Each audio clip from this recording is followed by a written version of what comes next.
এখন কি অ্যাপস বাইরে রে বাবা, মাথা নিয়ে লাগাই দে আর হাজার হাজার লোকের সামনে ড্যান্স মারে।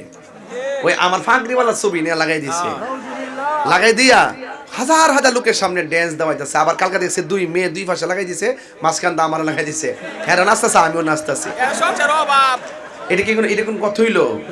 একটা সিস্টেম তো আছে ভাই। আপনি আপনার শত্রুতা আমি থাকতে পারে, আপনি তো ইচ্ছা করলেই তো এই পাগড়িকে অসম্মান করতে পারেন না, কথা কোন ঠিক কিনা? আপনার সাথে আমার আদর্শের মিল না থাকতে পারে, তাই বলে আমিও তো একটা দিনই দেখার জায়গায় কথা বলি। আপনি ইচ্ছা করলেই একজন হুজুরকে লাগাই দিতে পারেন না, এইভাবে লাগাই দিতে পারেন না, ঠিক কিনা বলেন? এজন্য পায়ে ধরে বইলা দেয়া যায় এই কাজগুলো করবেন না। মিথ্যা অপপ্রচার, আমি যদি বাস্তব করি এটা বলেন মানুষ আমার কাছ থেকে দূরে থাকবে, কিন্তু আপনি কাল্পনিক আর মিথ্যা বানিয়ে এডিটিং করে কেন আমার মাথা নিয়ে তার ড্যান্সের জায়গা লাগাবেন আর হাজার হাজার লোক তালবে, কি যে একটা অবস্থা, এইগুলো থেকে দূরে থাকবেন ইনশাআল্লাহ। তবে যাই হোক, আপনার সঙ্গে আমার আদর্শের মিল না থাকতে পারে, তাই বলে আমি আপনাকে এমন কথা বলবো